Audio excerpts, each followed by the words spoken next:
a Mass at London's Westminster Cathedral, Pope Benedict made his strongest statement yet on the child abuse scandal that has dogged his papacy and shaken the Catholic Church. Above all, I express my deep sorrow to the innocent victims of these unspeakable crimes.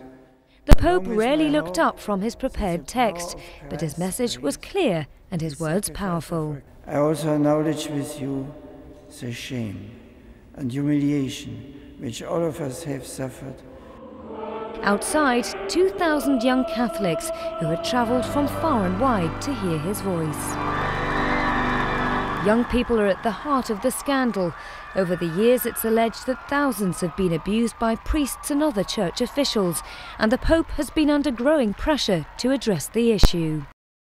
From fabulous and stunning to an admiring silence. It was a dress that shattered royal etiquette and left little to the imagination. With its plunging neckline and sequined flounce, the gown Princess Diana wore after her engagement rewrote the royal dress code. Diana's dress will go under the hammer this week, alongside some of her other clothes and memorabilia. These include the final toile of her wedding gown. Elizabeth Emanuel, who created Diana's dresses, recalls how the princess shed the pounds before her big day. She'd never been fat, but by the time of the wedding, she had the figure of a model. It's unlikely these dresses will ever be worn again. The designers are hoping that a museum will buy them, where the memory of Diana's style will live on. But you don't have to be royally rich to buy a piece of the action. Some of the items in Tuesday's sale may sell for as little as $150. These include sketches, dress patterns and petticoats fit for a princess. Remembrance Day. A time for Britain to consider its fallen soldiers and to reflect upon the sacrifices made. As war wages in Afghanistan, the British Prime Minister faces his own battle on the home front, after sending a message of condolence littered with mistakes.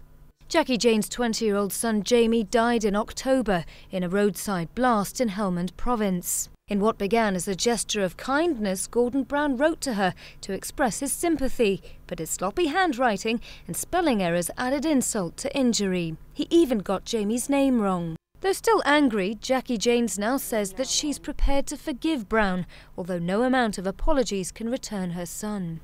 And as the bodies of a further 6 fallen soldiers return to Britain this week, many now question the true cost of the country's involvement in Afghanistan.